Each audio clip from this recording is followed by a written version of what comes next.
அவர் சகலத்தையும் அதினதின் காலத்திலே நேர்த்தியாக செய்திருக்கிறார் என்று எழுதப்பட்டிருக்கிற வேத வசனத்திற்காக எங்கள் தேவாதி தேவனுக்கு கோடான கோடி ஸ்தோத்திரங்கள் உண்டாகட்டும்.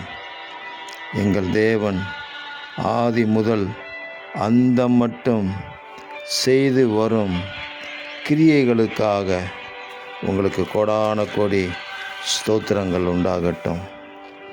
எல்லாவற்றையும் நன்றாக செய்தார்.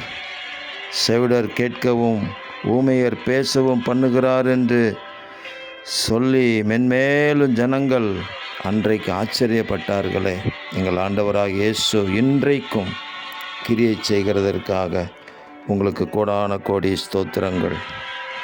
எங்களை சீர்படுத்தி, எங்களை ஸ்திரப்படுத்தி, எங்களை பலப்படுத்தி, எங்களை நிலைநிறுத்துகிற தேவனே உங்களுக்கு கோடான கோடி ஸ்தோத்திரங்கள். உமக்கே மகிமையும் வல்லமையும் சதா காலங்களிலும் உண்டாவதாக. எங்களை உங்கள் நாமத்தின் மகிமைக்காக நிறுத்துவதற்காக ஸ்தோத்திரம். இரட்சகர் இயேசு கிறிஸ்துவின் நாமத்தில் துதி ஸ்தோத்திரங்களை ஏறெடுக்கிறோம் பிதாவே. ஆமேன், ஆமேன், ஆமேன்.